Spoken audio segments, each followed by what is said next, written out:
Shepard, and the Unnamed Games podcast is my favorite podcast on the Citadel. Shepard out.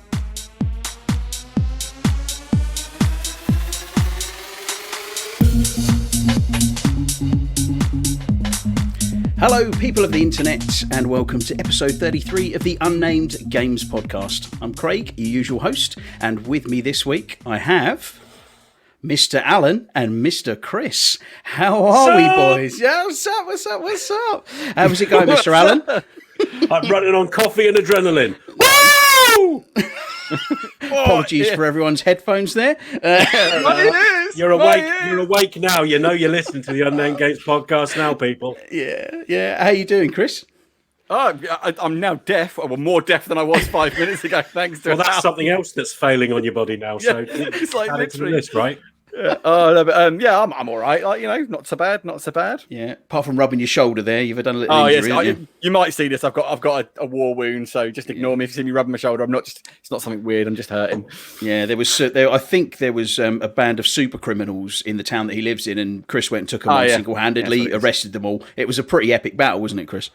Yeah. I wasn't just putting a jacket on or anything. Yeah. It was an absolute just slugfest. Single-handedly taking down the criminals. Yeah.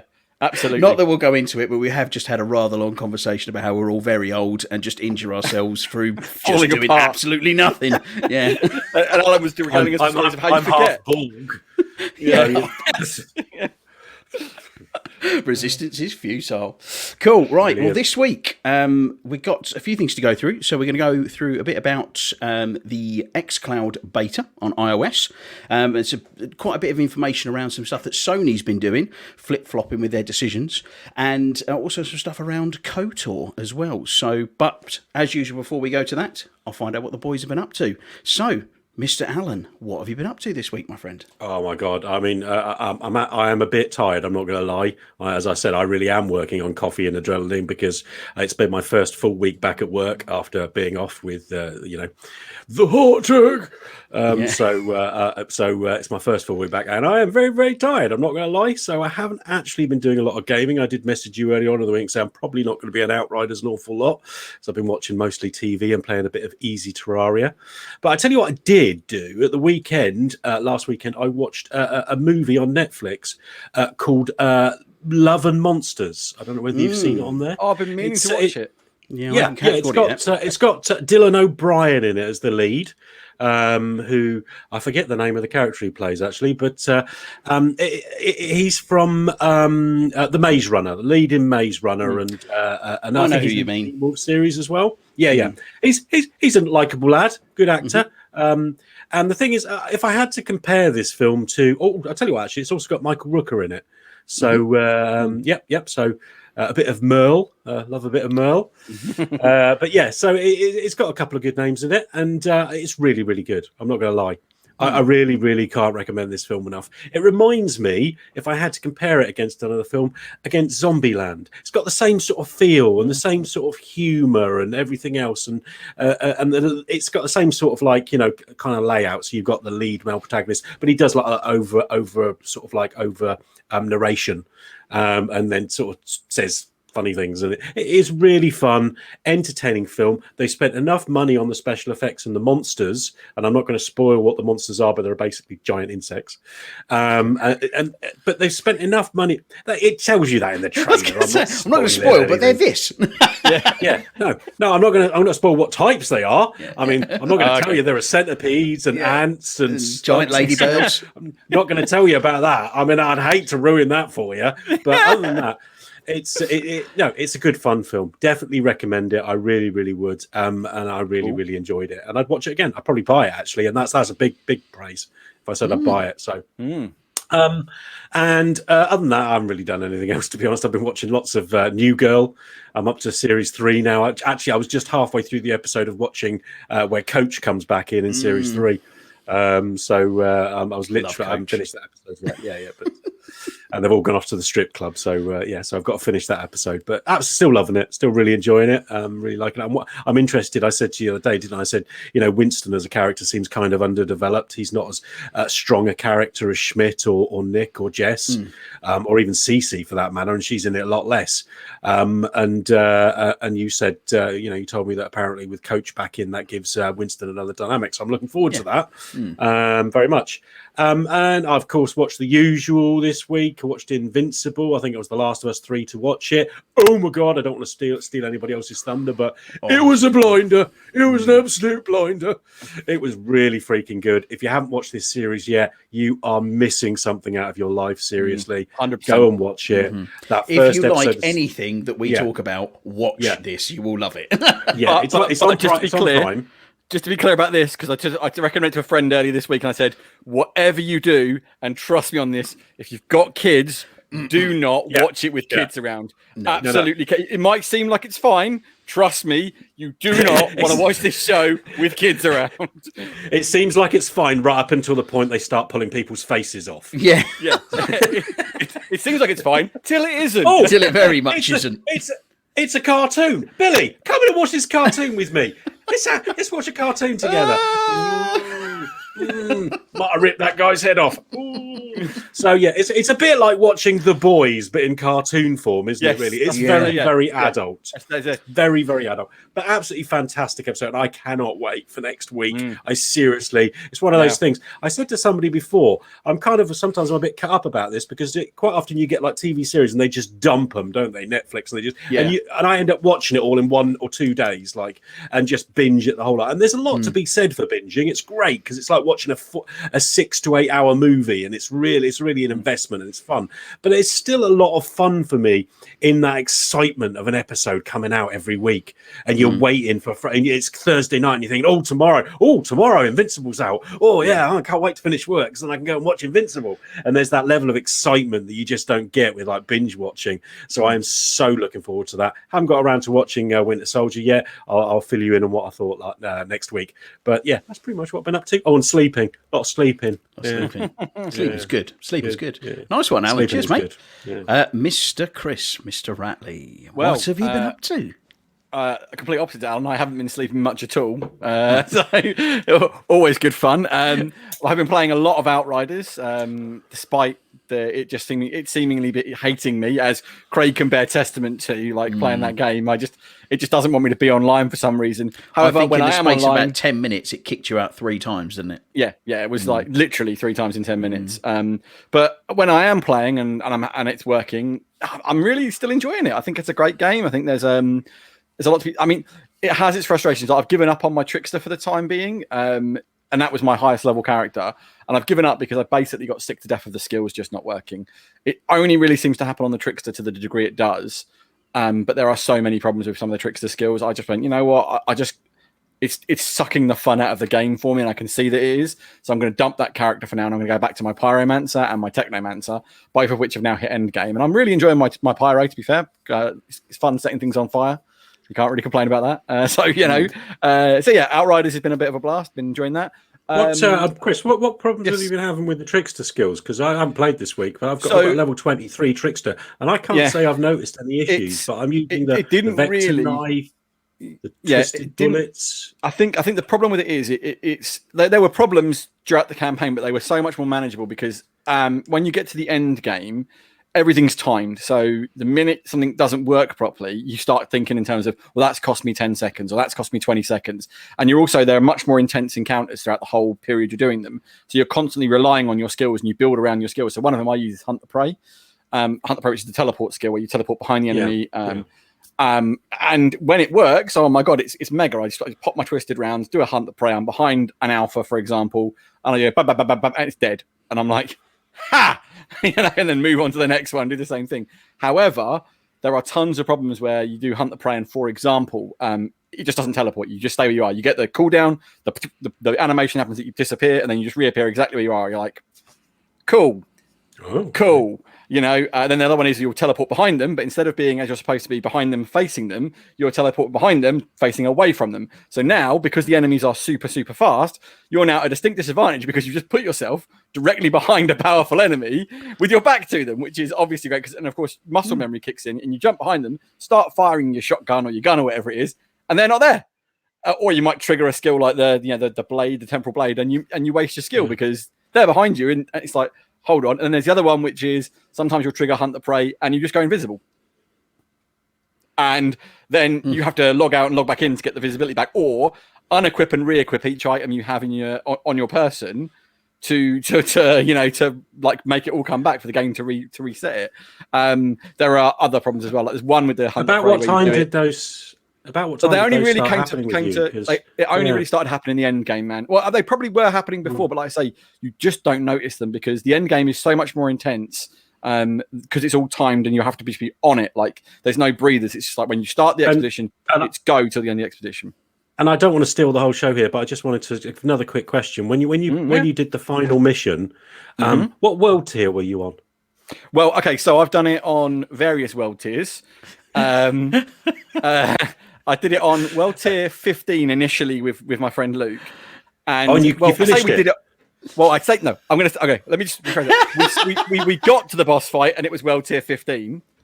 Oh, Then we just kind of went, we can't do this because it was basically impossible. He's got so much health, so we ended up just cheesing it and putting it on 1. Honestly, man, that's what I was looking for. That's what I was looking 40 for. minutes of slugging away and taking off like not even a third of his health bar. We were like, you know what, stuff it. 1 blitz him, and I've done it. I've done it legit on like level tier 11, but it's a slog, that end fight, man. I mean, they've had a bit of shade thrown at them for that end fight, and deservedly so, I have to say. It's also really a shame because I don't think you guys haven't completed the campaign yet, have you? No. Okay, so I won't spoil it, but basically the campaign takes a bit of a turn in terms of story context, and it actually gets quite, I'm not going to say deep, but it's trying to make a point, and it's quite for what you think that game sets out to be. That point is quite deep and quite dark, and it's a bit messed up. And then literally at the end, it just goes meh, and just like literally flushes it down the drain for this stupid boss fight, and you're just like, really. And it's just like, it's a lazy boss fight as well because it's a reused boss from earlier in the game. And it's also that also expands into expeditions with their boss fights because people who suddenly like Moloch, for example, who when you fight him in the campaign, because I know we've all got to that point, he buries you and disappears, or he miraculously comes back for an endgame expedition where you have to fight him again, and this time you'll finish him, except you don't because you keep having to replay these missions. So it's just this lazy boss fight design, which is a real shame in that respect. Because when the boss fights in Outriders are good, like the big thing in the forest, the chrysaloid and the spider thing, they're wicked. And I was expecting something of like kind of that grandiose here, and it's not. It's just another dude you fought. It's like, oh, okay. But anyway, that's Outriders covered. I've done quite a lot of that. Like I said, it's been basically the majority of my gaming week. I did dabble into the xCloud streaming a little bit the other night on my PC just to see what that was all about. We'll talk about that obviously in a bit, so I don't want to go into that too much. And watched Outriders Invincible, and I was the first one of us lot to watch it. And I think I immediately finished it and just texted our little chat and was like, "Oh my god, boys, this week's Invincible is so good." I considering I was like very much the mind of I'll watch it when it's finished, the whole series. Because I like to binge. I'm kind of a bit opposite to Al in that respect. It's kind of like the evil Superman versus the good Superman fight, but not for kids. Yeah, very much not for kids. Yeah, it's it's. Oh man, I can't get. There are points where I even know what the show's like. I've seen several episodes and I know the levels it will go to in terms of how graphic it can be. And like the start of this, well, not the start, but a short period into this one episode, something happens at the house of the main characters, and we were talking about it before we went live, and I was just kind of like, whoa! And like, constantly have these moments kind of go, whoa! Like, and it just totally like puts you in your back in your seat. It is amazing. Does it say something about me when I saw that I went cool? Yeah. I mean, don't get me wrong. My initial reaction is whoa, and then it's like, yeah, this is awesome. So I am with you, Alan, 100%. Love a bit of gratuitous violence.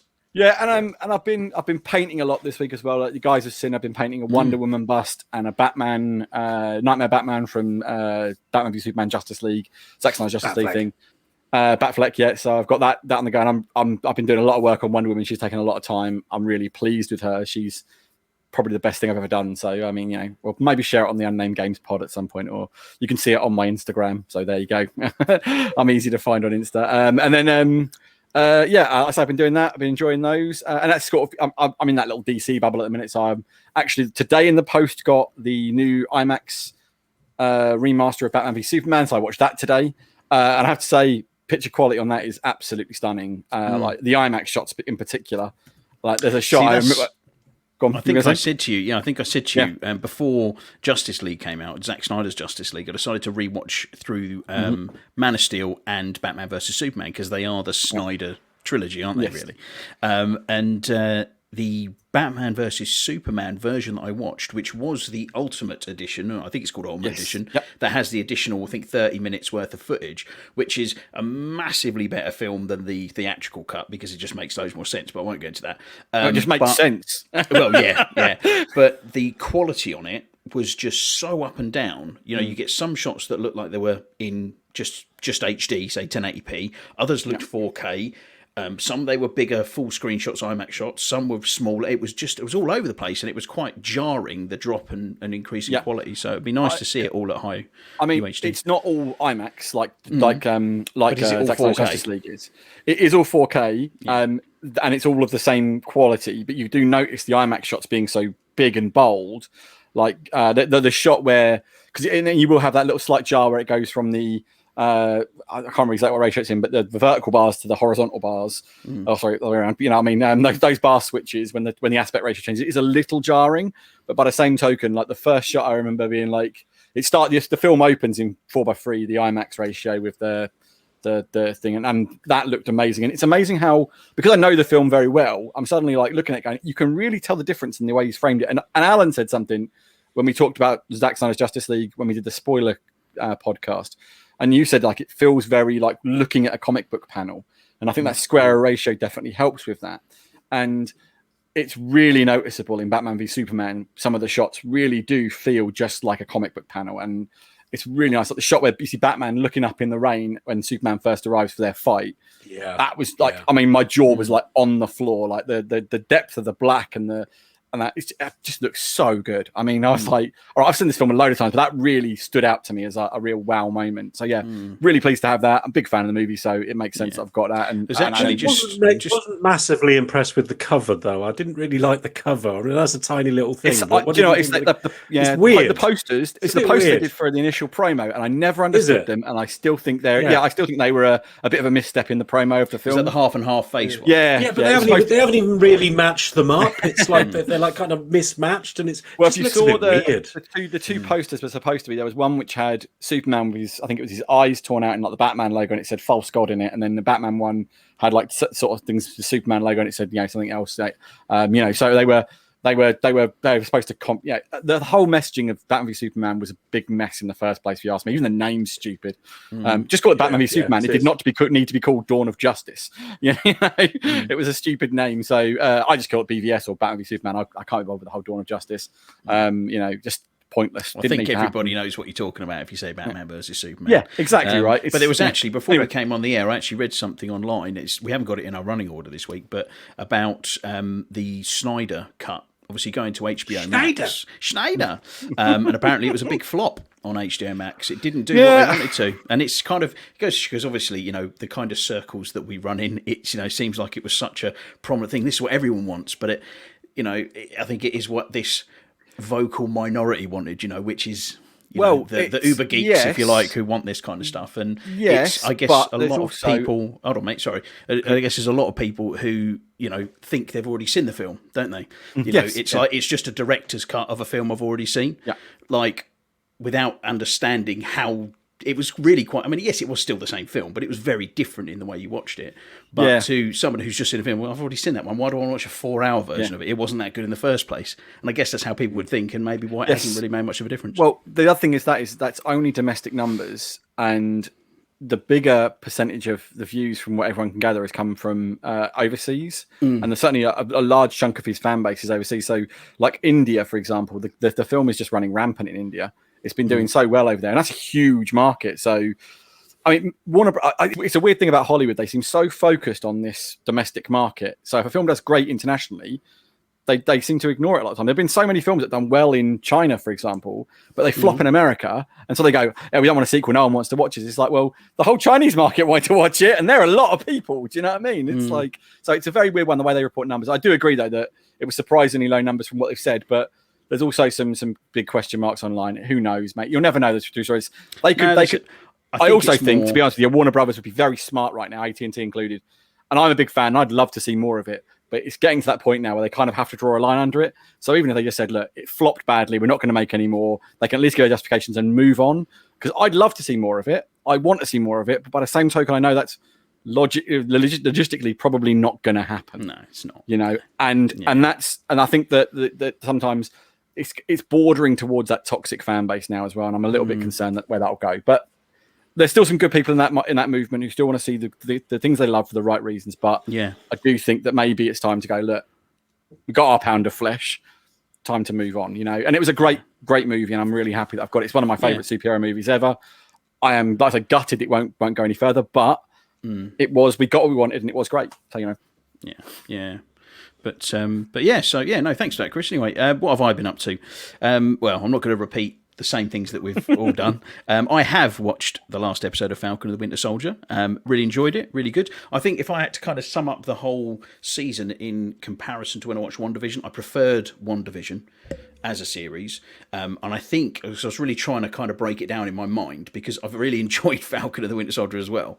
But I think with WandaVision, it had a real kind of air of mystery around the whole thing. It was sort of almost cliffhangers every week, where it didn't really feel like it had that so much with Falcon and the Winter Soldier. You kind of pretty much knew where it was going the whole way along. It feels a bit more like a buddy cop movie type of thing, doesn't it? Yeah, but it's great. It is great, but it's not easy the watching. Superhero special powers and all that. It doesn't feel like that. Yeah, it's more down to earth. It's still great. I mean, I really enjoyed the last episode. Really, really cool. It had some really standout points, some great action scenes in it.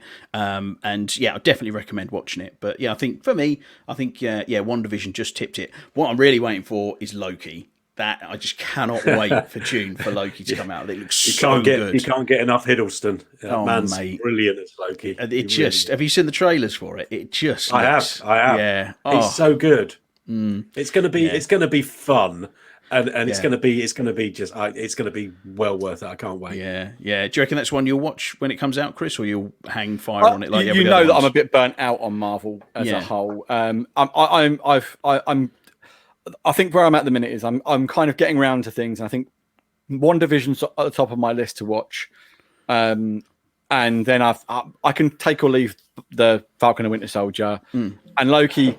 I'm a little bit sick of Loki, if I'm honest. Like, he's been in everything all the time, you know. It's almost memeable how much Loki's been in like Marvel content. He's that rare likable villain, isn't he? That's the thing. Yeah, and I get it. If they go somewhere with the character which is not just what I think it'll be, which is like him cracking jokes and doing silly adventures, then I could see it working. He's a great actor, and that's not taken away from Thomason. I'm also kind of. I could go on a rant, but I'm kind of not, because at the beginning of Infinity War, obviously it's quite a dark scene and quite a sad scene, and then at the end of Endgame, it's like, fooled ya, he's back, and I'm just like, I don't want to burst your bubble, but watching the trailers, I think it probably will be him making a lot of jokes. Exactly. So I'm a little bit. I don't think it's the series for me. But like I say, I was kind of knocked when they did the undoing of what happened in Infinity War, because I didn't want to see the character, snuff it. Sorry, spoiler alert. But at the same time, it was a really powerful moment that, you saw that happen. And it really laid out Infinity War for me, like at that moment, that people you love will die. Stuff is going to go south. You need to be aware of this, And for me, it was a real turning point for Marvel, who'd been just making light of everything for far too long. They finally grew some cojones and said, we're going to we're going to really put the stakes, things that Chris wants the darkness. well, no, not the darkness, but I wanted it to have weight.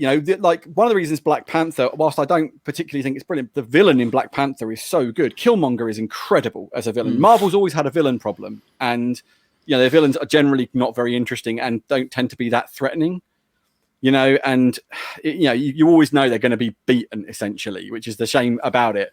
And again, I think, but that's where Thanos was so good, because Thanos was the first major villain. They were like, we're not just going to walk it, and like say to have him beat and kill like important and characters people cared about made him such a good villain. And like undoing that just for me was a bit of a cheap. And that's the problem with time travel stuff, that you can just undo things that.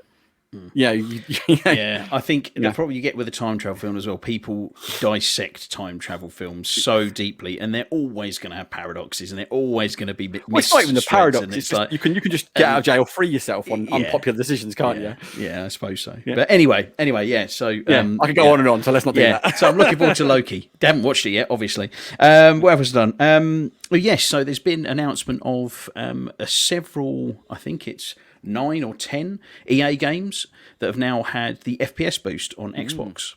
So what I've done is I decided to, nothing that Alan, mate, this wouldn't even work on your telly anyway, mate. So so I switched it over to my TV. Yeah, so my TV will run 1440p with 120 hertz. So I tried out Battlefront 2, and it's a weird one because the 120 hertz isn't really about seeing it. Isn't really about seeing it. It's about the input lag with things, isn't it? Yeah. And you could really tell the difference actually after I played it a little while. Initially, I was like, I can't tell the difference. But it was after playing it a little bit, I started to see what was going on. Yeah. So that was quite interesting to try. I haven't tried anything else yet because things like Titanfall 2. That excites me. Battlefields. Yeah, the Battlefield. If I had a TV that could do 120 hertz, I'd have been all over Titanfall 2 instantly. I don't think you really need an excuse to replay Titanfall 2. The game's freaking awesome. Just play it. Well, no, I don't need an excuse to, but that would have been a perfect excuse to. I've been like, I don't need this excuse. I'm going to play Titanfall 2 again. Play it. But my OLED was a year before they introduced the 120 hertz. I've got 60 hertz max on mine. I don't even have Dolby Vision working on my TV for Xbox. Doesn't work. Oh, really? Yeah. I've got Dolby Vision on my TV, but the version on the Xbox isn't compatible with the version on my TV. It's like. But you can use HDR10, so you have got HDR, haven't you? Yeah, I've got HDR10. Yeah, I've got HDR. Yeah. God, if I hadn't had HDR10, mate, there would have been like things thrown out of the wall, probably my TV, to be perfectly honest. I think once you've used HDR, you can't go back. I see a TV without it, it's like, ugh. But yeah, so there was that, and it's just like, how dare you? Yeah, can't go back. He's got HDR on his TV, just doesn't realise it. I picked his TV for him. It's blurry whether it's got HDR or not. It doesn't make any difference. The other thing I've been playing is I've been jumped into Sniper Elite 4 because I think I mentioned last week I was playing the Zombie Army 4, and I thought, and I know it's basically it's built on the same game, same character, same engine. And I thought I'd jump in and have a little play. I've never done, obviously an old game, but I've never really done it before. Played through the first mission, half of the second mission. I'm really enjoying it. It's good. So I'm really looking forward to getting stuck into that. And I don't know if I said this last week, and I can't remember if I watched it this week or last week, but Once Upon a Time in Hollywood. Did I talk about that last week, or was it this week? No. I don't think you did. I don't think you did talk about that last week. You put it in the group this week. Oh, no, we talked about it when we were playing Outriders the other night. Maybe that's what it is then. Yeah, so, I don't know. Have you watched it, Alan? Once Upon a Time in Hollywood? I have not watched it yet. No, I have not. It's really good. It's a good film, yeah. I mean, I was kind of... So basically, when I started watching it, do you know the premise of the film? I haven't got a clue, but Quentin Tarantino wrote it, so it's probably... It's based around, and actually it's good to know the premise of the film because you get more out of it, because I didn't know the premise of the film when I was watching it, and it wasn't until near the end I was like, is that? And then I looked online, I was like, that all makes sense now. So it's based around the Manson family murders in Hollywood. Right. Yeah, and it's like this kind of alternate history where there's different characters that... or made up characters in set with real, with actual people. But it's a really good film. It's quite slow going through the film, but it's certainly got some very Tarantino moments that come in. Moments that go, like uber violent. But yeah, watch that. It was really good. I'm actually going to watch it again because I need to check that out, definitely. Yeah. Was it on Now TV or something? Was it? Or... Yes. Now TV Okay. it was on. Yeah, so that's where I watched it. So it's well worth checking out. You know, it's usual sort of. It's probably 3 hours long, I think. Usual sort of.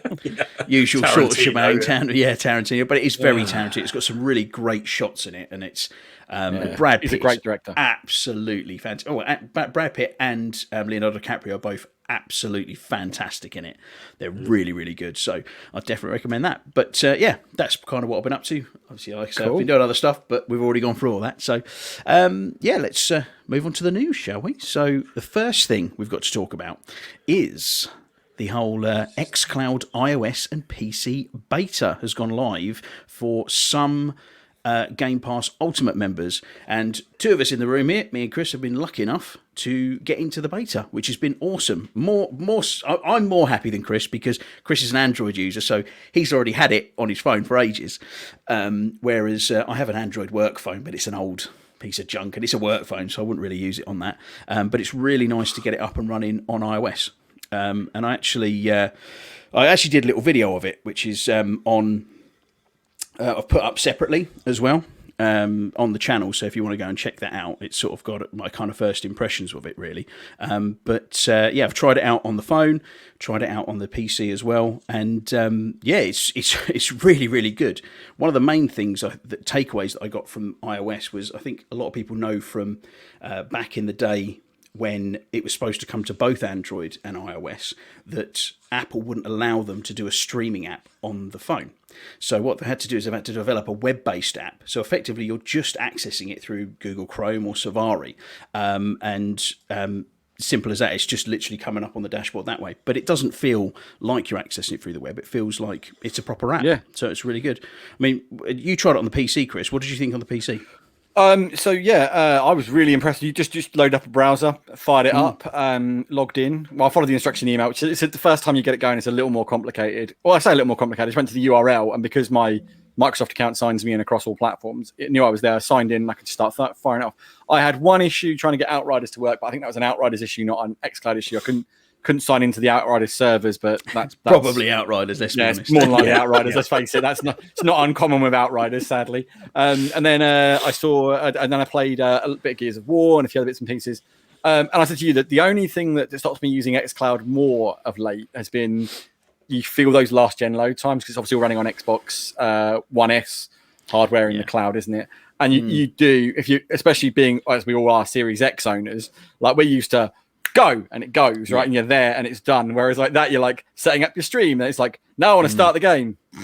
It's just it feels you feel like you feel like it's crashed, don't you? Yes. You're like, yeah, I want absolutely. it, and I want it now. Yeah. I want it now. We're so spoiled though, aren't we? Realistically, with these Series X's, it makes you realise how great a quality of life improvement these load times have become. Yeah. You know, like going back to a slower load time is painful. I've noticed it when I've been playing Outriders with people who are on old Xbox hardware, because I've been playing predominantly with people on Series X hardware or Series S hardware, and because we've all got the same hard drives, we're all just traveling is easy, because there's a lot of fast traveling and in and out cutscenes in Outriders. But when I join someone who's playing on a One X, it's like, right, hold on, I'll be here for a while, I'll go make coffee, you know, while we load into the next area. Well, the biggest thing for me on those is because of how intermittent Outriders works, is I genuinely think, has it crashed? Yeah. It's not loading. Has it finished? And I'm just getting ready just to close it. And they go, oh, no, it's got to 30%. there it is. Oh, 35. No, we're moving again. But It's amazing how quick we get used to it, though, isn't it? Oh, no, it's 100%. 100%. I've not gone back to those load times, so I just painful. take it for granted. It's like, change area. Boop. Yep, we're in the next area. It's painful, man, honestly, like going back. And it's weird because, like, I think, unlike, say, Resolution, which I know you don't have, and Frame Rate, you don't have a big you will instantly notice this, whoever you are, because it's like, you get so used to that, I'm gone, I'm done. And then it's like, right, why am I, what do you mean, wait? I don't want to have to wait, you know? So, yeah, but back onto point on xCloud, I have to say that I was super, because one thing I deliberately was, I loaded up some shooters and I tested out, controller input latency. And I think they've got it down a bit from the last time I was using xCloud. Seriously, it's I'm super impressed with latency performance on shooters. I mean, it's, again, you can't beat local hardware, but overall, I'm just really impressed with what they've done as a whole thing. I think, the whole experience of logging in via your browser and that is just great. It made me think, though, something I was going to talk to you about, Craig, is so Fortnite obviously you can't get that from on iOS devices anymore, right? No, you can't. No, because they pulled it from the store because of the microtransaction issue. Yeah. So basically, if anyone wants to play Fortnite on their iPhone or iPad now, they just get an XCloud account and they can just play via that. So I was like, I was like, Apple have really got to like. This is good. I'm a little concerned that if Apple start thinking like this is going to be like a bypass to their rules on certain things, they might get a bit funny about it. But we'll have to see what happens. So I love the experience though. Overall, I think it's what I've used anyway has been very, very good. I did speak with somebody else who said that there's an app on the PC, game streaming app, and that's really patchy at the minute. But the browser performance, absolutely top notch. I've tried it on 2 machines, one of which is quite old and quite low powered, and it still works really well. So I was quite impressed. Nice. Yeah, I think it's an interesting point you're bringing up. The whole thing about them kind of bypassing, like you say, Fortnite, going through this particular web app type variant. It's difficult to say, isn't it? Because you've got other the reason they've been able to do this is because there's other types of software which is more for business models, isn't it? You know, for streaming kind of, you know, whether it be software or data or whatever, or presentations across, they've effectively got that loophole that way. But I suppose they could end up turning around and saying, if it is, you know, for domestic use, or if it is video games games specifically, I suppose they could do if they wanted to be real a-holes about it. Which I'm going to be honest, wouldn't be out of Apple's ballpark, really. You know, it's not a precedent, is it? Let's face it, they are, you know, they're a big corporate entity, and they seem to do whatever the hell they like, and they're all about making their own, filling their own pockets, aren't they? Rather than helping their customer base. So it wouldn't surprise me. Yeah. So, Alan, is it something that if you got into the beta, would you be that bold about it? Do you think you'd use it? Or is it something that... Do you know, we first saw this, didn't we, in the 2019 Xbox Expo? I remember us going into the presentation booth and actually having a look, and it was very, very impressive what they were showing us. Obviously, quite a bit of time has passed since then. You know, I'm all for, you know, of accessibility. You know, that's the whole point of the whole Xbox ecosystem, isn't it? You know, play anywhere, play on whatever you like, whether it's your phone, your tablet, you know, on your laptop or on your console, wherever you want. Me personally, no, I don't see myself playing my games. If, as I've said before, if I'm away from my console, then I'm doing something called life, and generally I'm not playing games. If I'm going somewhere like away, then I'm going on holiday, because I don't really travel that much for work, obviously, recently because of you know, the whole COVID thing. But before that, when I did go away, I didn't exactly have a lot of time for gaming anyway. And when I did, I took my Switch and just played something, you know, Diablo or Terraria on that. So it doesn't, I don't really see it fitting into how I game, but I can certainly see there is a massive niche for it, and a lot of people will be interested. I'm just a little concerned with this whole, it's not actually just streaming, you're streaming to a web app rather than that. Is that going to cause issues, and it's not going to be perhaps as punchy as it perhaps would be if it was directly streaming into the device? No, it's not. No, my experience with the web app on the browser on the PC is phenomenal. I've got to be, it's every bit as good as the native app. The only thing that the app gives me, and I think Craig touched on this in his little video he did, is, and what I spoke about is the app on Android is nice because I get to do all of my Xbox stuff, bar the other stuff that's the Xbox app, where you do party chat and all that, is its own thing. But the Game Pass app on Android has all of your Game Pass quests. You can set your queues up, do all that kind of stuff, and that's where you launch everything from. And it's quite nice because you can go into the app and see what's available on which service. So you can filter Game Pass by cloud only, or by PC, or whatever. That's really nice. So that's the one up, but the app still just then launches a stream in the same way that you would stream via the web browser. So, I mean, I having been someone who's had experience and used the Android app a lot, I haven't got an iOS device. So I can't test an apples for apples, comparison. But on the browser, it's every bit as good on my PC. No. That was totally unintentional, actually, to be fair. But there is a tiny part of me that's kind of really pleased that they've gone that route and it really works, because I really kind of like the fact that these game developers or publishers have gone, Apple aren't going to let us use it unless they can get their slice of the pie. Let's find another way to do it. Apple, F you. Yeah, and there's a part of me that kind of likes that. That's kind of like giving it to the bully. because let's be honest, Apple are acting a bit like a bully. They want this monopoly on it, and they won't allow anybody to do anything on their device unless they get their slice of the pie. And these people went, don't think so. I wouldn't say Apple were bullying Microsoft. I think they're both fairly hefty lads. But no, you know, it's I was talking more about Fortnite and Epic, to be honest. Well, I mean, but, so that's a whole different thing. But that's a whole discussion about the App Store and Apple's policies on the App Store, which is in a whole other conversation, which I don't want to get into because that'll get messy. But the reality is, if Microsoft have got a workaround for Fortnite players, for Microsoft, this has got to be a good thing, right? So you're a Fortnite player, but you only got a PlayStation, and then you were using your iOS device for it. Well, hey, you can't really use your iOS device and your place. Why don't you just get yourself a Game Pass subscription for however much a month, and you can stream Fortnite directly to your phone? It's like cha-ching. You know, have you noticed as well that there's a whole load of new marketing come out as the Xbox Series S being the Fortnite box? There's a whole new marketing campaign where you've got the Series S, and there's like, you know, the Fortnite players jumping out, and it's 120 frames a second and super fast loading and all that kind of stuff. And you can thinking about it, it's such the perfect machine for people who play Fortnite because Fortnite runs incredible on it. I mean, you know, it runs so well. I've seen it on the PlayStation 5 because Josh wanted to try it on PlayStation 5. Because you could get some free outfits or something. But, you know, see, it's effectively running at the same. You know, it's running smooth as you like, beautiful graphics. You know, it's got all the enhancements and the ray tracing and stuff. It looks absolutely stunning. And for $249.99, you get yourself an Xbox, bang on a Game Pass subscription. But even if you don't want to, because everything's now free to play games, you do not need an Xbox Live subscription. So you can literally spend £249, get yourself your free copy of Fortnite, and you're done. You could just play it online and chat with people. This is not a sponsored segment, and Craig is not being paid by Microsoft. Or but if you want to pay us Microsoft, go for it. Knock yourselves out. We'll take your money. Journalistic integrity? No, we're money. But journalistic integrity. Listen to yourself. Hey, come on, let me have this. Let me have it. We're a bunch of middle-aged men chewing the fat.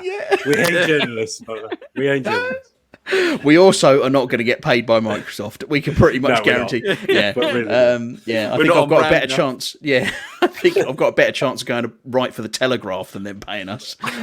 So anyway, so that's kind of that in a nutshell, really. But like I say, if you want to see a little bit of gameplay and stuff, you know, pop over to my video on the channel. I've done it's literally a couple of minutes long, but it's just to kind of see what's running with it. So, but next we've got something from Alan from the other side of the coin, on the dark side, haven't we, Alan? We talk about Sony, you cheeky devil. Well, I mean, it's an interesting story. So this story really starts at the tail end of March, when Sony announced that they were going to cease the digital stores for the PS3, the PS Vita, and the PSP. And they were basically going to close them down, and their all remaining functionality for purchases would cease as of I think it was the 2nd of July for the PS3 and the PS Vita, and the PSP, and August the 27th. Yep, I've written it down for the Vita, and that basically there was a bit of an uproar about that.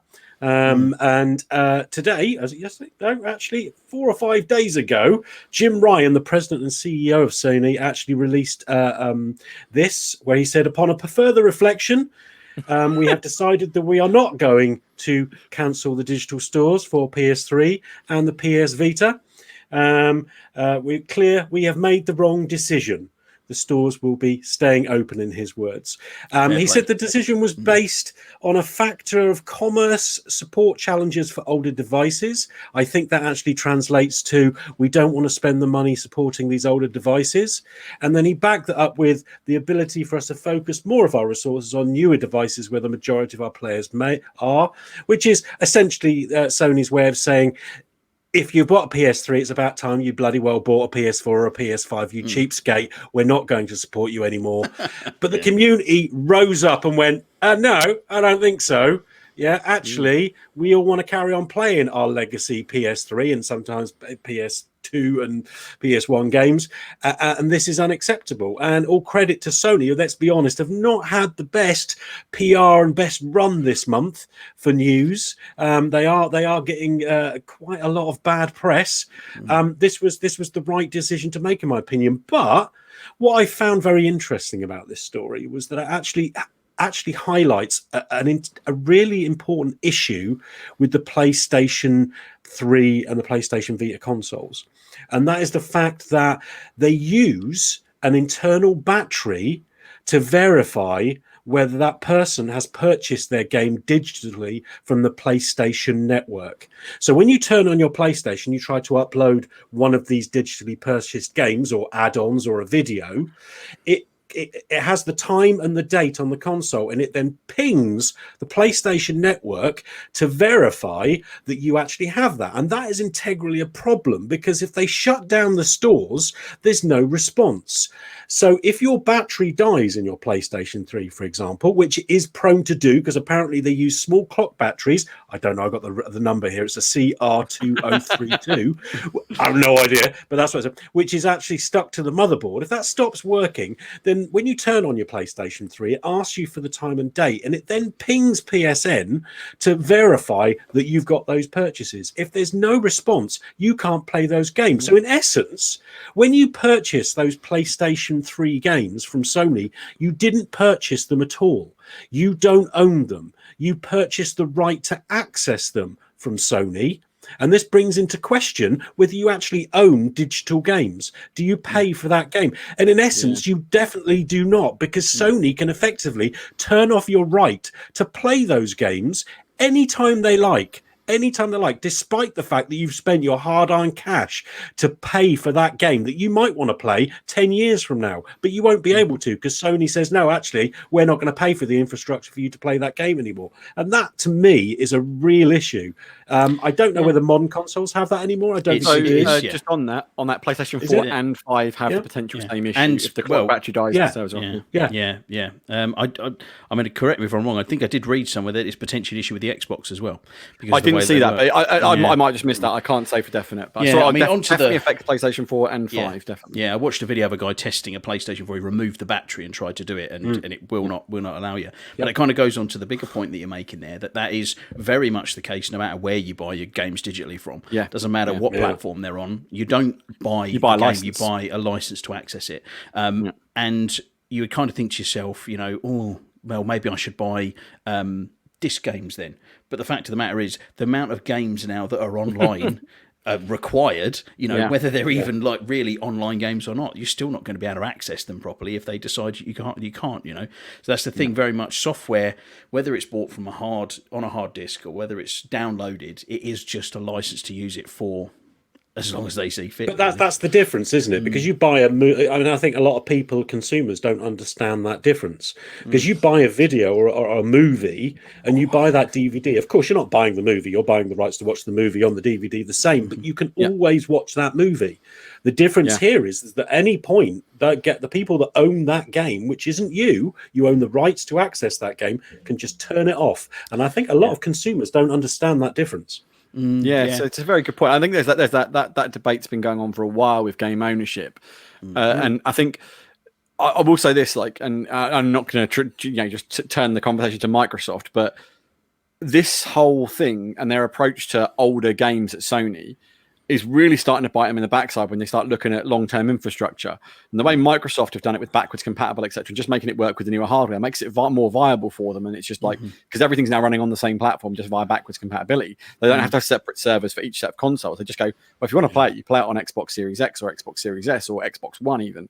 But also, just as a game preservation thing, and this is one of the big discussions that's come about online, not just with Sony, actually, with Nintendo, because Nintendo killed Super Mario All-Stars, I think it was. They took it off the store, and instantly, Switches with Super Mario All-Stars went on eBay for thousands because you can't download the game anymore. It's one of the best games on Switch, right? So you're like, who in their right mind thought this was a good idea? And I think this whole conversation about game preservation and game ownership, or not game ownership, sorry, and just I heard it was actually Jim Ryan. There was a quote from him about Ridge Racer. He went to an event where they were showing Ridge Racer, and they had the PlayStation 1, 2, 3, 4 versions of Ridge Racer all playing, and then the Pro version. He said, and he looked at PlayStation 1 and PlayStation 2 and said, they just looked awful. Why would you play it? It's like, yeah, because graphics are the only reason you ever play a game, you know? Like, if it hasn't got good graphics, I mean, it's a little different with racing games, I get, because there's a lot more immersion, but sometimes you just want that nostalgia kick as well, right? Like, I know I've watched films that aren't very good recently because it's a nostalgia trip. Because I know they're bad and I love it, and I've gone, I want to watch that cheesy old movie because it's bad, right? And but it makes me feel good. Like, it's got that sort of that memory associated with it, gives me a kick. And to say that to think that games don't do that for a lot of gamers is mental. And I love the way that, especially when Phil Spencer talks about older games, he gets that whole thing of like a game is more than just the sum of its pixels, essentially. Well, he's a gamer, isn't he? Yeah, and I was going to say this is exactly Jim Ryan. Yeah, that's exactly it. Because he plays games, it shows in their attitude towards the actual games. Now, again, Sony are making business decisions for all the right reasons, and I think, you know, as you point out, Alan, they don't want to spend the money, and there's got to be a small number of players on the PlayStation 3 now. There has to be. It can't be a massive market, right? But the PlayStation Vita one of the things that got me about the announcement of the closure of the Vita has become a real home for indie devs, understandably, because it's a cheap console, cheap way to produce. You know, it's, you know, not, you've got a niche market as well. So that these indie devs were going to, and apparently a load of the indie devs only found out the store was shutting when Sony told the world the store was shutting. They hadn't had any like heads up from Sony at all. Sony just went, yeah, we're shutting it down. And they're like, what, really?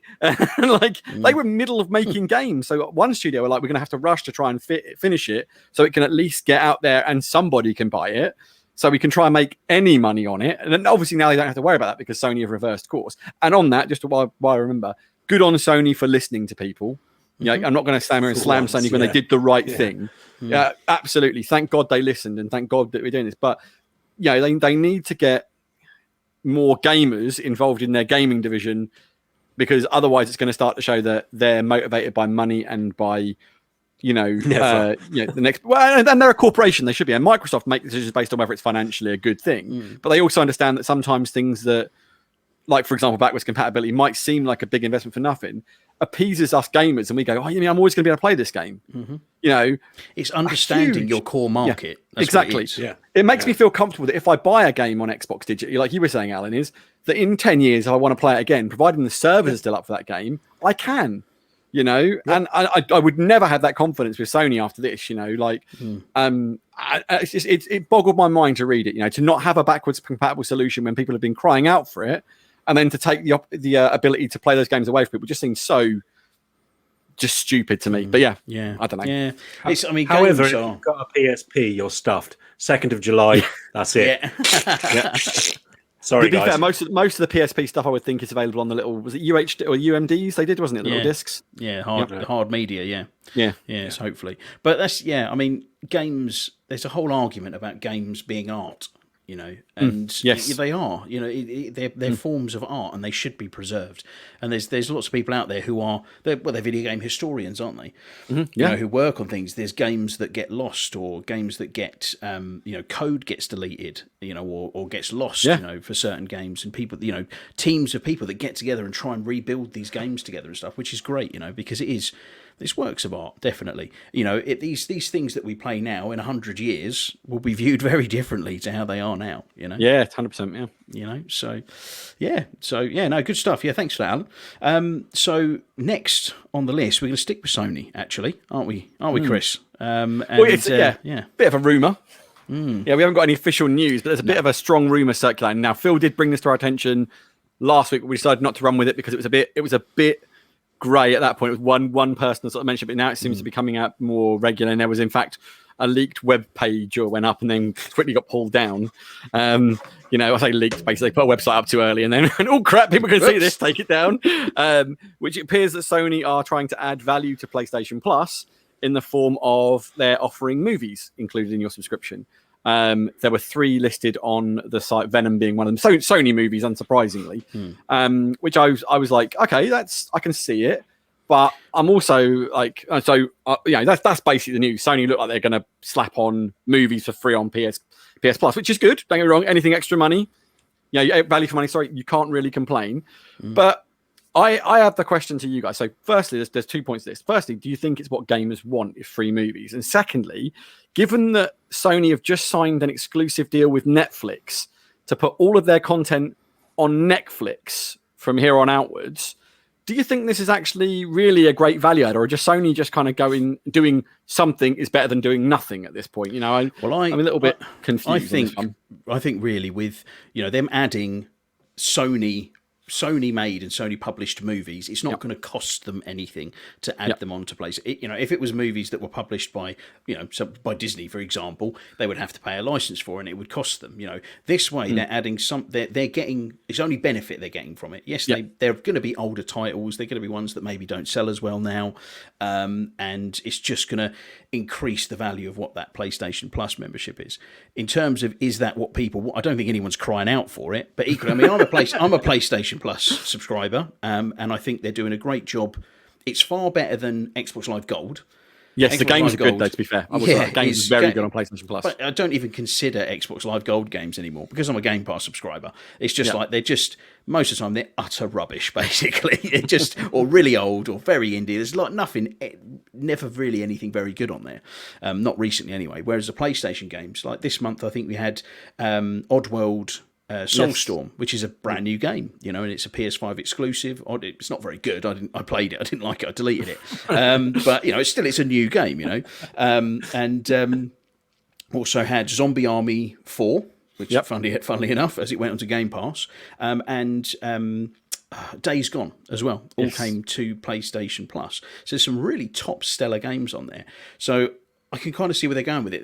They're going with the whole, right, we're going to provide you with this smaller group of better games and some movies as well. So they're almost appealing in a different angle to where Xbox are just going like, games, so many games coming out here everywhere. Like, you get showered with games. There's just so, I look at my Xbox, and I was talking to Phil about this last night, and I think to myself, like, I mean, I've got Mass Effect Legendary Edition coming up.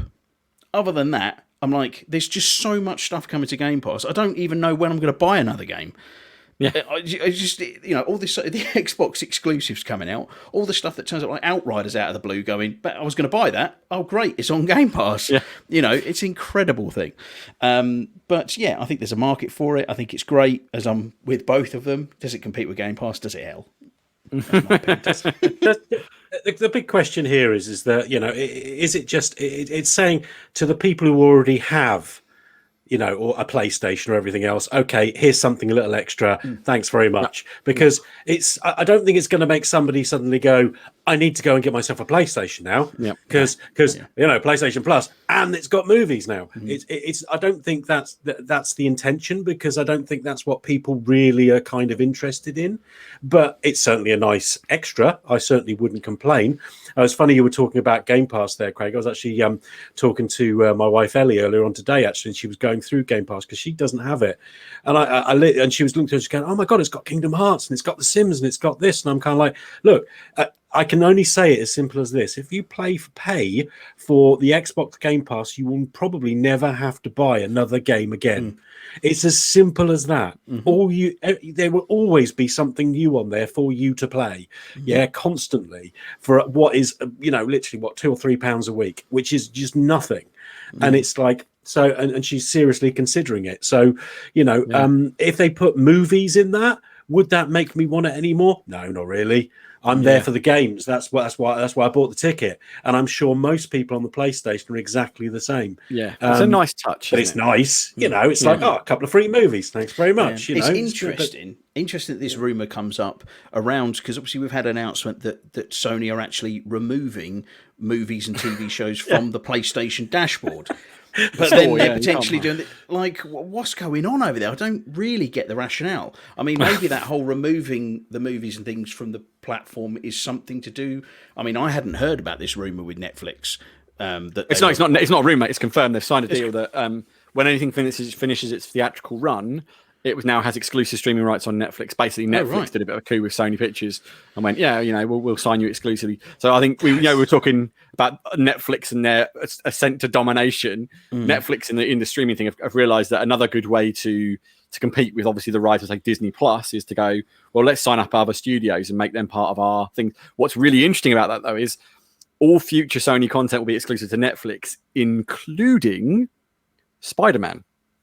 No, I read something different to that. So I read that Disney have got the rights for the Spider-Man movies to go on to just the Spider-Man ones to go on through Marvel. Who knows at this point, mate? I don't know. And it also might. I didn't see the full intent. The deal might be like territorial, so it might be that it's only in the US Netflix they're doing it, because obviously that kind of stuff happens a lot. But yeah, here's another one for you then. Okay, so we're talking about the store basically disappearing on the PlayStation for the movies and TV shows. We're talking about them signing this deal with Netflix. What do we say? What's the likelihood of PlayStation Plus including a Netflix subscription?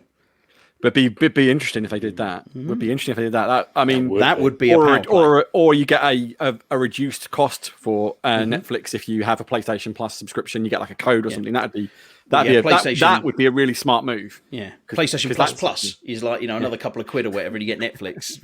Well, Sky PlayStation in Uber. the UK, yeah, Sky in the UK have done something like that. Yeah. Sky in the UK, Netflix have got a deal with Sky. You can have Netflix built into your Sky subscription. Yes, it's slightly more, but it's cheaper than buying it separately. So it's interesting, isn't it? It's going to be an interesting sort of time for like the online content in the next few years as this online market is just growing and growing and growing. So because it is very much the Sony Pictures thing, Sony and movies.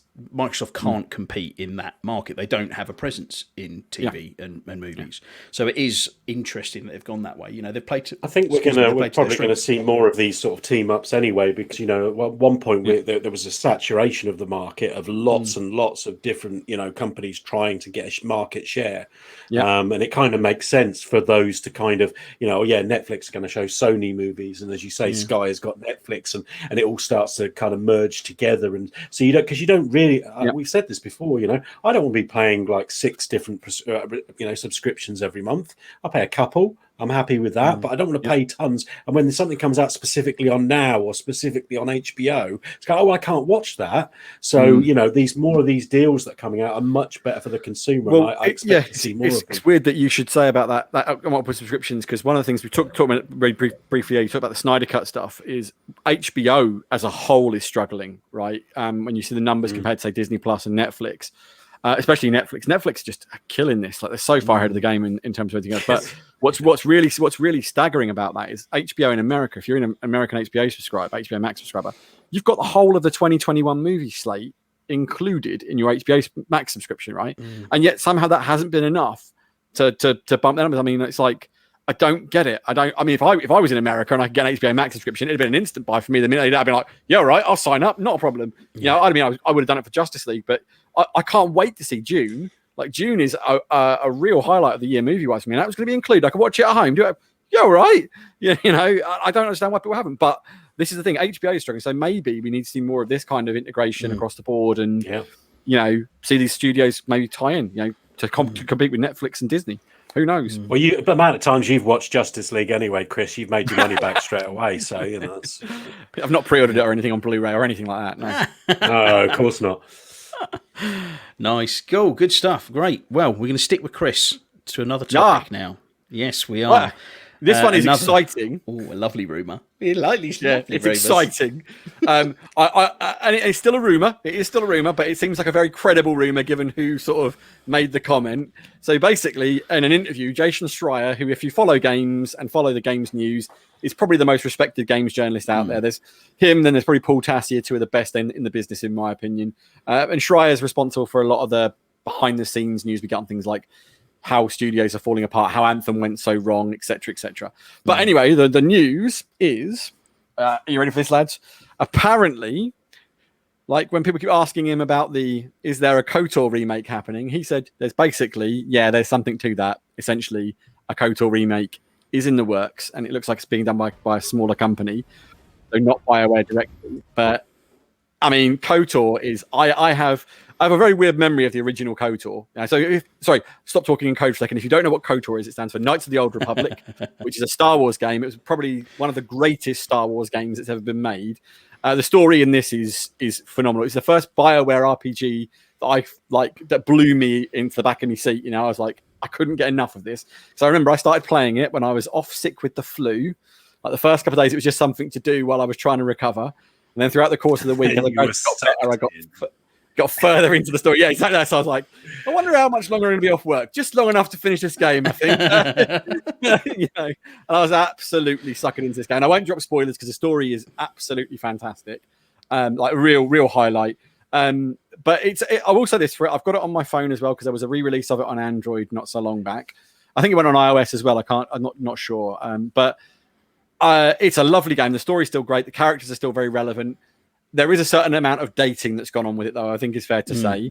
Yeah. So whilst I'm super excited for KOTOR to come back and let's get a new KOTOR, do you guys want to see an absolute KOTOR remake that holds true to exactly what KOTOR was and we get to experience it that way? Or do you want them to do a little bit of spit and polish and tweak it, maybe bring in some voice actors, maybe update the combat? What would you like to see them do if they're going to change it? Or do you think it should be game purist, leave it as it is? Bear in mind, we can still play KOTOR on backwards compatibility. You can still play it on PC if you've got a PC in the game. So is it something we want a refresh of? Or do we just want that whole the thing to be pure, if you like? What's your thoughts? So, thank you, Craig. So from what I've heard, the company that is being kind of tied into this is a company called Aspyr. Yes. And they're actually the company that did the mobile version in 2003 of KOTOR. And from all accounts, they did an absolutely stellar job. Yeah. So I couldn't be happier to hear that it's them that's been touted as possibly doing this, because they understand the game. They actually made small quality of life improvements from the original version into the mobile that were greatly received.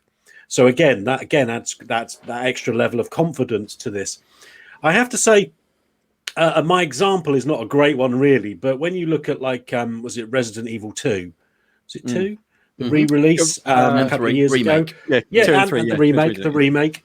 I think they were perfect examples of how you can take a classic game, still retain the essence of the original, but change it and modernize it and bring it into the current age. And as you said, there are clear control issues. I think the story is solid. I would be very disappointed if they changed the story. However, there are some rumors that they're talking about merging KOTOR 1 and 2 together, which I'm not entirely sure I would be happy with. But if they're going to put them in as one game, maybe, because it'd be just one story, as long as they stick with that story arc.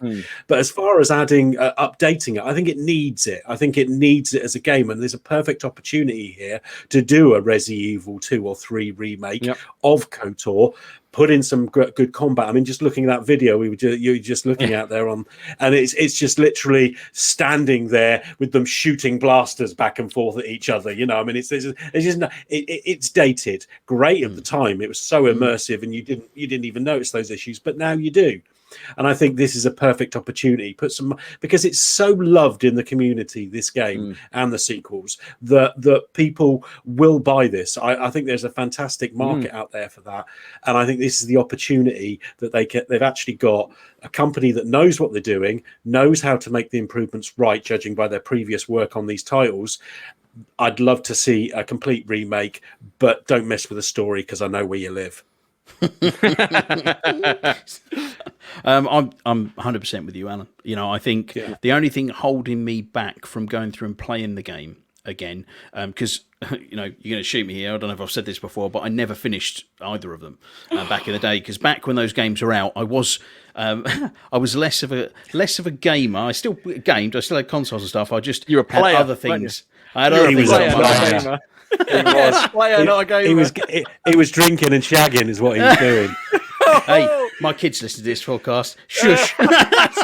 Sorry. Boys, don't listen to this week's episode. He didn't do any of that. He was living in a monastery and he was helping old people across roads. Yeah. Anyway, so I never ever got round to finishing the games, and I tried to play it on backwards compatibility, and it was the controls that were it was such a slog to get through. And again, it's just because those small quality of life changes that we get now, you just take for granted, and you look at an old game, you go, "Oh, we can't do that. Oh, that's a bit weird," and it just is difficult. So yeah, there's no strafing. Yeah. Well, so the combat on it is really odd because it's basically a D20 type simulator where it basically just goes, you choose what you want to do. You set properly turn-based, and then it rolls the dice and you get your crits and your misses and stuff.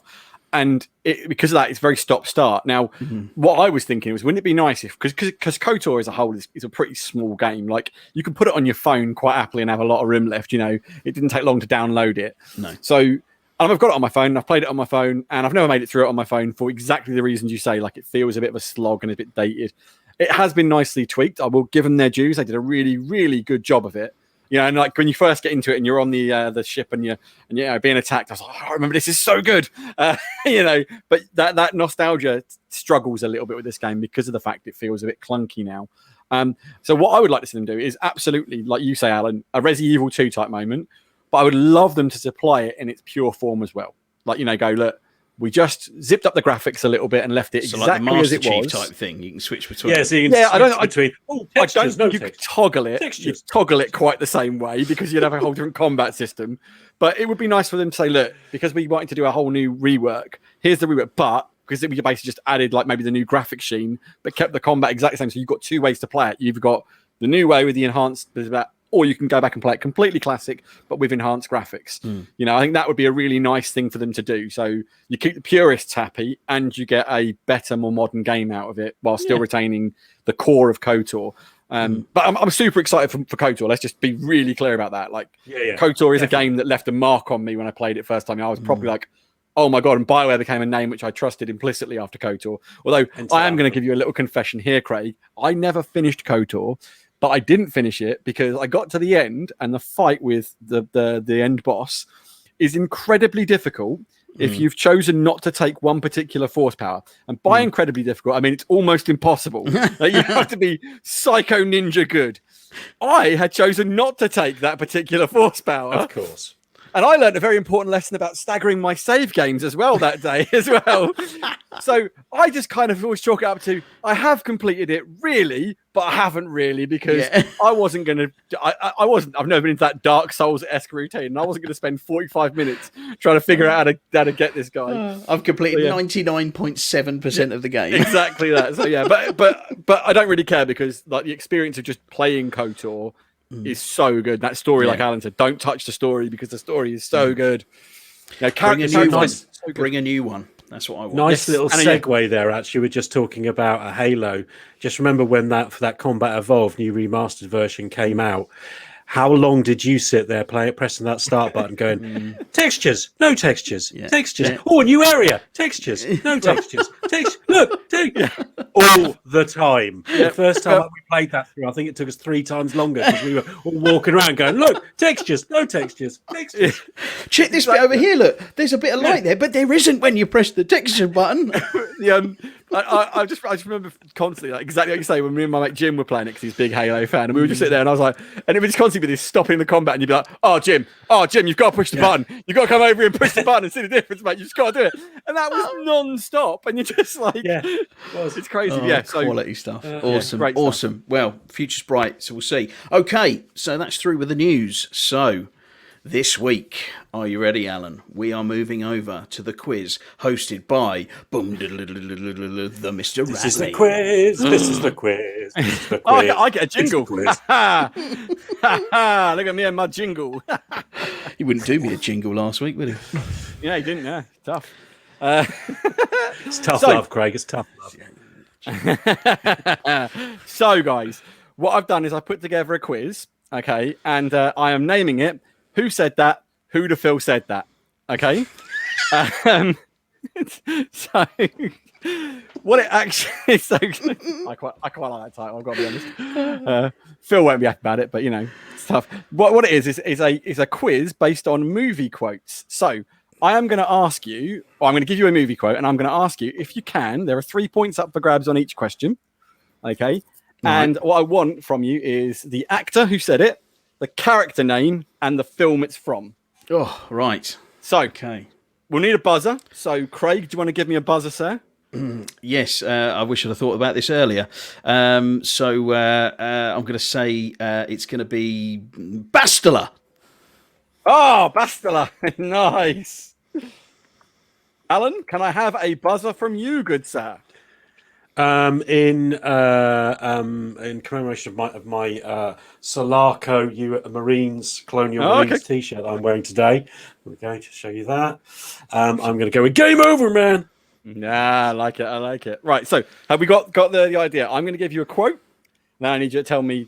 Well, you can do them in any order. I don't really so, but the character name, the actor actor playing that character, and the film it's from. Okay, so I think these are after my last endeavor where I gave you some quite tricky stuff. I think these are mostly super easy. Okay. Right. Oh, I'm so going to do badly now he said that. Well, there's one which I expect you to get spot on, Alan. All right, you know, it's the Lord of the Rings one, isn't it? Well, I'm not saying what it's from, but I expect you to get it. All right. All right. Are we ready then, boys? Here we go then. Yeah. So first question, and the quote is quite a short one. So the quote is, "Hold on to your butts." Bastila. Craig. That is Jurassic Park. Samuel L. Jackson. Oh. I can't remember the character's name. Okay, Alan, can you give me the character name? Because I'll give you the points if you can. I cannot give you the character name. The character name is really tough. I'm going to be honest. I give Craig another. No, mate, I know. Cool. So the character's name is Ray Arnold. I would have taken Mr. Arnold, but it is indeed Samuel L. Jackson from Jurassic Park. You know what? I don't even know if I knew that. It doesn't ring a bell. Yeah. As Mr. Arnold, Ellie does when she's going to put the lights back on after he gets eaten by the Velociraptor. Clever girl. Spoiler. So, second one. Are you ready? Right. So, I love this quote, by the way. This one's one of my favorites. So, if I had a black light, it would look like a Jackson Pollock painting in here. Oh, my word. I know. I've watched this. Yeah. You've definitely watched it. I've watched it recently. Probably. Bastila. Craig. Is it Deadpool? Ryan Reynolds? No, Deadpool? it's not. No. If I had a black light, it would look like a Jackson Pollock painting in here. Oh, it's on the tip of my tongue. It's oh, It's not on the tip of mine. oh my word! You giving up? No, it's we're gonna have to. You're going to kick yourself for this one. That is Chris Pratt as Star-Lord in Guardians of the Galaxy. That isn't what I was thinking, but yes, I remember that now. Yeah, Cool. yeah. I'm sure that line has been said in several films. It's one of my favourite moments in that movie. Though, so Or something similar, yeah. Yeah. Right, so this one, there are 2 correct answers to. Okay, I will accept both, and if you can give me both, you get there's 2 bonus points up for grabs. Okay. So the quote is very simple. It's just guns, lots of guns. Game Over, man. Alan. The Matrix. Yes. Neo. Mm-hmm. Keanu Reeves. That is 3. Absolutely. Can you get the bonus 2? So what? It's from another film, or it's said From in another film. Yeah. guns, lots of guns. No.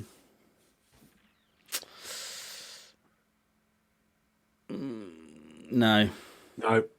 Nope. So it's also said by Keanu Reeves in John Wick 3 Parabellum. So John Wick says it. Yeah. Nice, Okay. nice. Yeah. So, He likes his guns, There we that Keanu. yeah, he does indeed. Right. So, question number 4. I only work in black and sometimes very, very dark grey.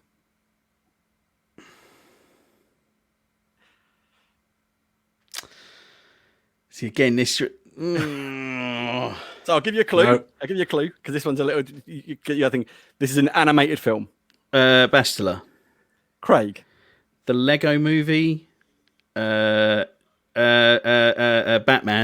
and his name is Arnett. No! No, I can't think of his name. Oh my god! Oh, no, Batman. Oh god, no, I can't remember his name. Oh, No, I'm bad. no, I can't think of Painful to it. watch. Oh Poor my Craig. god. Oh, I give up. I can't. You sure? Oh, So you get 2 there because it was indeed Lego Batman from the Lego movie, and I am going to offer it up to Alan. Can you get the actor's name? Is it Joe Arnett? no, it's not. No, it's not. It's so close. It is Will Arnett. Arnett. Will Arnett Will is Arnett. great. Yeah. God dang it.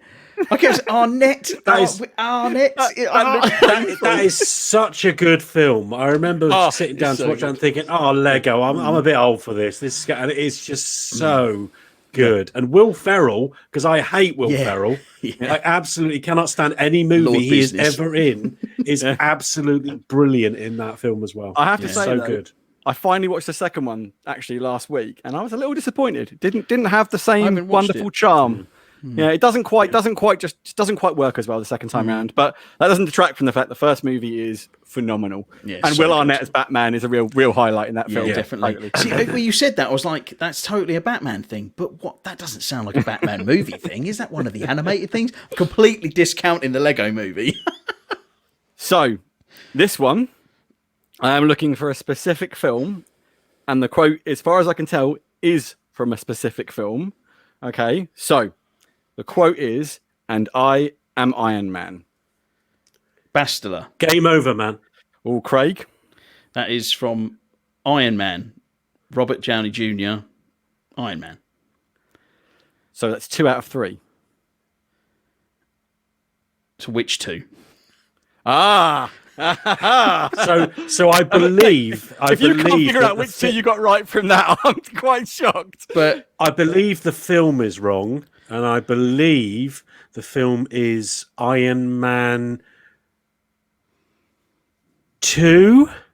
No, it's not. Bastila, Iron Man 3? No, it's No. not. But the thing is, he says it that at the end of Iron Man 1. Hold on. Think Does he about it. though? The quote is, "And I am Iron Man." Or Infinity War? Nope. Game over, man. Okay, Alan. Yeah. Okay. Avengers Endgame. It is Endgame. It's the Right. "and" that makes the difference. He only ever says Right. "I am Iron Man" in the other movies where he says "and I am Iron Man," which is what he says to Thanos before he snaps him. Yeah. See. It's funny because I saw that quote only recently. I don't know why, but I saw that snip where he just before he clicks his fingers. Yeah. Yeah. So Right. So this one, again, there is a bonus one on this one. Okay. So if you know your stuff, the quote is, "Have you ever danced with the devil in the pale moonlight?" game over, man. Alan. Fast. Batman, Jack Nicholson, and he plays Napier, Joe Napier, the Joker. I will take that as a 3-pointer. There are 2 Nice. bonus points up for grabs, Alan. Can you get them? What are the 2 bonus points? Wow. It's from the same movie. I'll tell you that. What does somebody I'm else not say sure. it? Or I don't really get what that means. Yeah. So the problem is that he does. I don't know the actor that says it because when the young, Okay, the I'll tell you this. young I'll tell you this now as Napier. well. Yep, you're Yeah. thinking of young Jack Napier. That's not who I'm looking for. Yeah. Right. Somebody else says it. Ooh. Not a clue. We're going to sit in silence for a bit. I'm gonna go game over, man, Okay, Alan. and I'm gonna say Batman, Michael Keaton. That is a bonus 2 points for Alan. He says it at the beginning of the fight in the clock, the tower, the bell tower. Nice. Says to me, he goes, Possibly my "Excuse me." favourite Batman movie. It's a great film. A great film. Right. Number 7. That's my secret, Cap.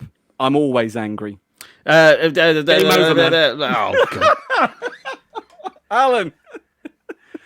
The Avengers assemble. It's oh god, David Banner, the Hulk, and it's Russo. I can't remember his first name. Oh god, Who's No. first name? So You got it. Oh, no. Sorry. You didn't. Yeah. yeah, I didn't So get his I'll give name. you 2. I'll give you 2 out of that. Bastila. Can I get Craig? the other one? Mark Ruffalo. It is Mark Ruffalo. That's it. Yeah, I was like, Bastila. I'm forgot- very pleased, You do what Alan. Chris does. You forgot your Phil does, buzzer. doesn't he? You Yeah, I'm very Yeah. pleased you didn't fall into the trap and say the Hulk said it, because the Hulk doesn't say it, because he's not the Hulk No. at the time.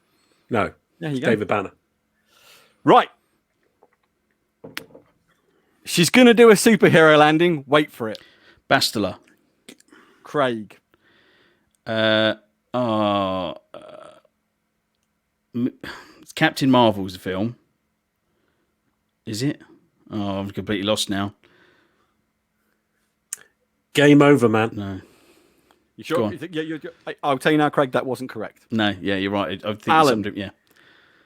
I'm going to go game over, man. I'm going to go with Batman, Ben Affleck, and it's Batman versus Superman, and they're talking about Wonder Woman.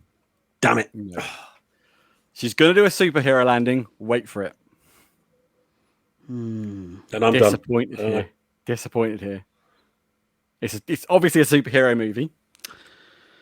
I'll give you another clue. It's a superhero movie that doesn't take itself too seriously.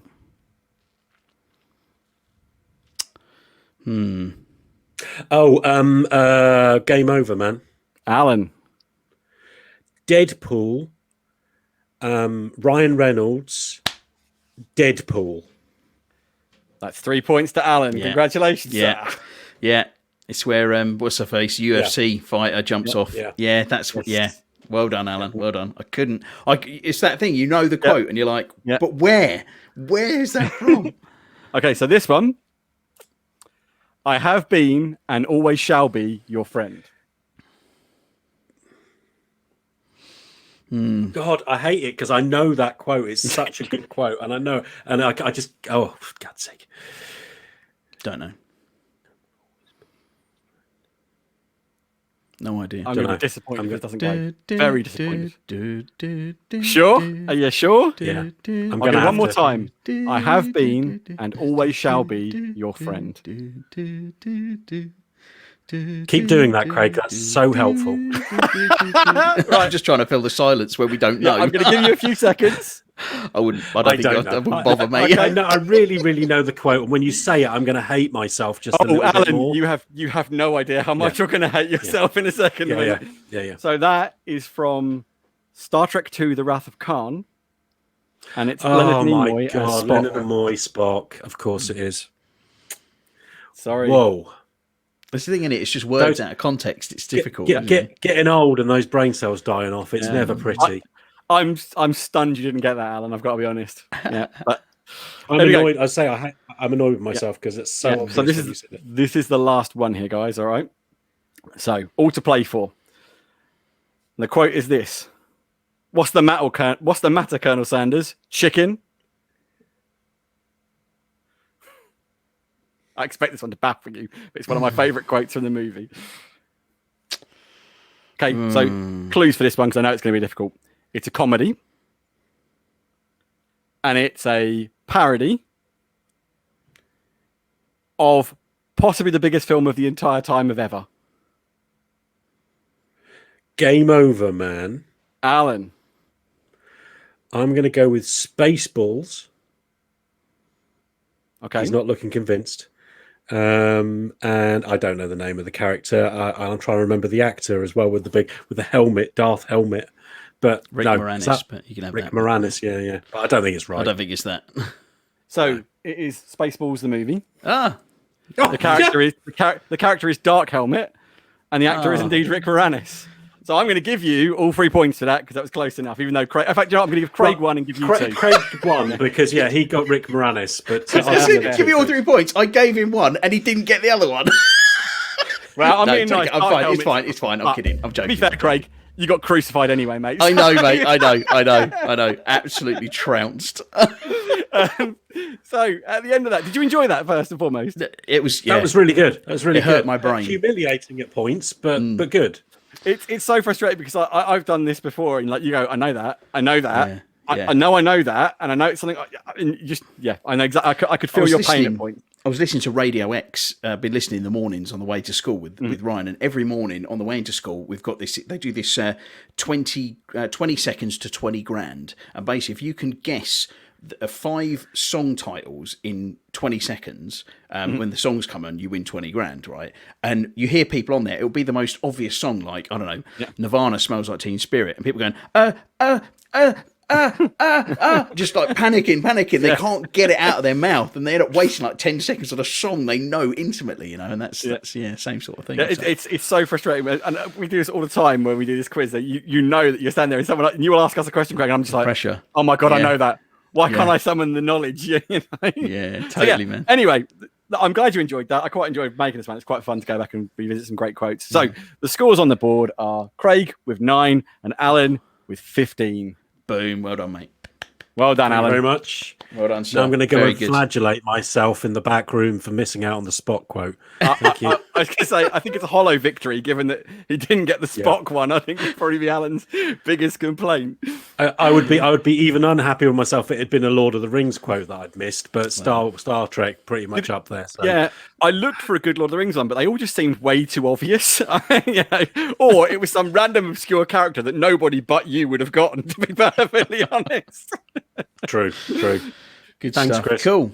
Right. Well, thank you for that, Chris. And that is about time for the end, I think. So it's a bye from me. Goodbye. It's a bye from Alan. Bye. And it's a bye from Chris.